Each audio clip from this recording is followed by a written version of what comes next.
جب آپ رشتہ تلاش کرنے جاتے ہیں نا، نبی کریم صلی اللہ علیہ وسلم نے فرمایا اذا خطب احدکم المرأة فإن استطاع ان ينظر الى ما يدعوه الى نکاحها فليفعل.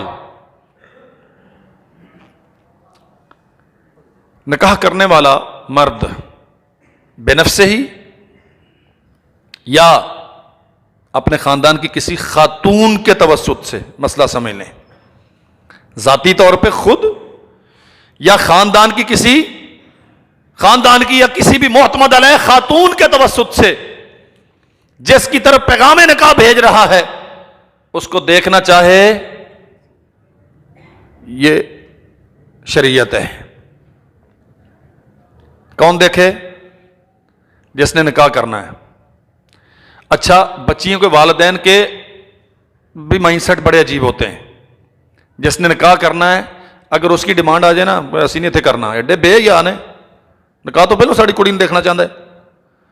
اس کے بھائی، اس کے چچے، اس کے ماموں، اس کے کزنز، وہ پورا جلوس آ کے دیکھ کے چلا جائے، کوئی مسئلہ نہیں. ہوتا ہے ایسا کہ نہیں ہوتا؟ دلہے کا بھائی آ رہا ہے، خاندان کے 3 4 5 مرد اور آ رہے ہیں. اچھا، بچی کی باقاعدہ وہاں رونمائی کی جاتی، دکھایا جاتا ہے. اور اگر اس کی طرف سے یہ ڈیمانڈ آ جائے پھر رشتہ ختم. شریعت کا معیار کیا ہے؟ فرض نہیں ہے دیکھنا، لیکن اگر خامد دیکھنا چاہے تو رسول اللہ صلی اللہ علیہ وسلم نے فرمایا دیکھ سکتا ہے.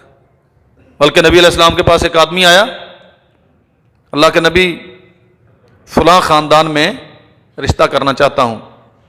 فرمایا انظرت، تو نے دیکھا اسے؟ حضرت دیکھا تو نہیں ہے. فرمایا جا اور دیکھ لے. ان فی اعین الانصار شیئا، جس خاندان کا تو ذکر کرتا ہے نا ان میں سے بعض کی آنکھوں میں کچھ نقص ہے، کل اسے بہانہ بنا کے تیرے گھر میں جھگڑے شروع ہو جائیں. اچھا، یہاں سے بعض لوگ کہتے ہیں جی اللہ کے نبی نے فرمایا جس کا نقص ہے اسے چھوڑ دو. اور بھائی یہاں چھوڑنے کا کہاں ذکر ہے؟ دیکھ لو تاکہ تیرے ذہن میں پہلے یہ چیزیں ہوں. دیکھنے کا معنی ریجیکٹ کرنا کہاں ہوتا ہے؟ اس کے باوجود بھی، اس عیب کے باوجود بھی اگر تو سمجھتا ہے کہ میں اچھا نظام چلا لوں گا تو بسم اللہ، کوئی مسئلہ نہیں ہے. بچہ جس کے نکاح کا پیغام جا رہا ہے، جو رشتہ تلاش کر رہا ہے، وہ اگر دیکھنا چاہے تو جائز ہے. لیکن دیکھنا بزرگوں کی موجودگی میں، اور صرف وہ کچھ دیکھنا جو عام حالت میں ایک غیرت والی خاتون کا دکھتا ہے، خلاص. اسے ہوٹلنگ پہ لے کے جانا. اچھا، والدین نہیں جی اب نیا زمانہ ہے، اب وہ پرانے دور گئے، ساڑھے تو ابے نے جتنے کہتا سی، اما نے جتنے کہتا سی، تو ساری عمر ہوتے کھے کھاندے رہے. انہوں ذرا الگ کرو، تبادلہ خیال کر لیں، ایک دوسرے کو سمجھ لیں. اچھا، آدھے گھنٹے کے سیشن میں ایک دوسرے کو سمجھ لیں گے. نبی کریم صلی اللہ علیہ وسلم نے فرمایا کسی مرد کو کسی عورت کے ساتھ، غیر محرم کے ساتھ تنہائی اختیار کرنے کا حق نہیں ہے. اگر ایسا کریں گے تو وہ دو نہیں ہوں گے، فثالثہما الشیطان، ان کے ساتھ تیسرا شیطان ہوگا. اللہ ذوالجلال والاکرام ہمیں سنتوں کو اختیار کرنے کی توفیق عطا فرمائے.